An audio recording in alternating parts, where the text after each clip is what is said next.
The Crow and the Pitcher. On a very warm and sunny afternoon, a little crow soared through the bright blue sky.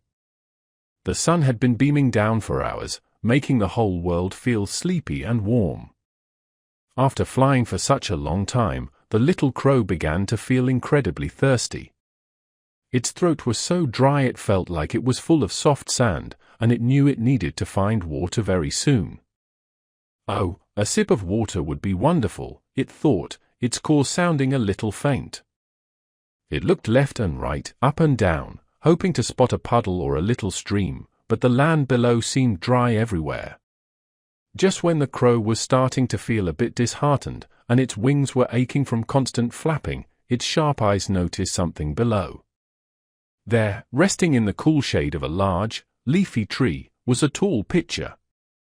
A little flutter of excitement made the crow fly a bit faster.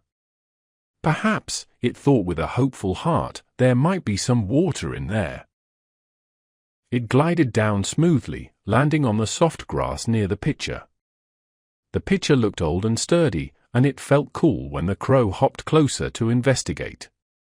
Tilting its head with curiosity, the crow jumped onto the pitcher's rim and peered inside with great anticipation.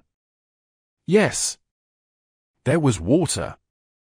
A small amount of clear, refreshing water lay at the bottom.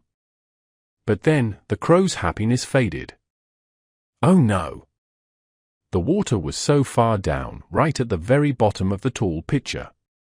It was too deep for the crow's beak to reach, no matter how far it stretched its neck or how carefully it leaned over the edge. Whatever shall I do? The crow wondered, its voice a quiet croak. This crow was known for being clever and not giving up easily, especially when cool water was so near. It perched on the edge for a moment, feeling quite puzzled. It tried to nudge the pitcher with its wing, thinking maybe it could tip it over just a little. Then, it pushed against it with its beak, using all its strength. But the pitcher was too heavy and solid, it just wobbled a tiny bit on the ground and wouldn't fall.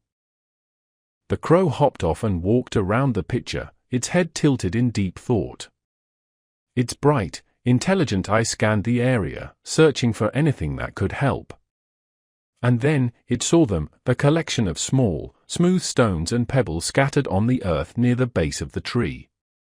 There were pebbles of different shapes and sizes.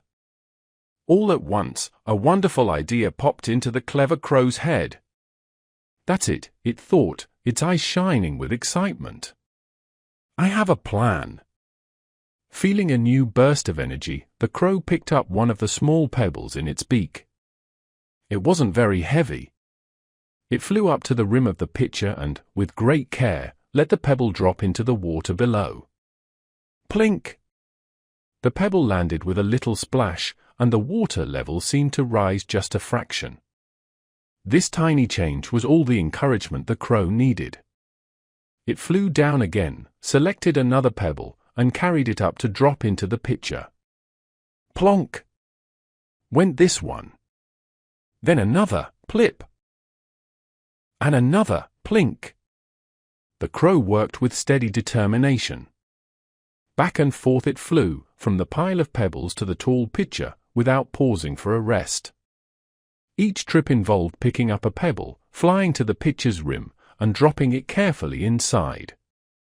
The sun was still hot, and the work was tiring, making its wings feel heavy, but the crow kept its mind on the goal. With every pebble that splashed into the pitcher, the water at the bottom inched its way upwards.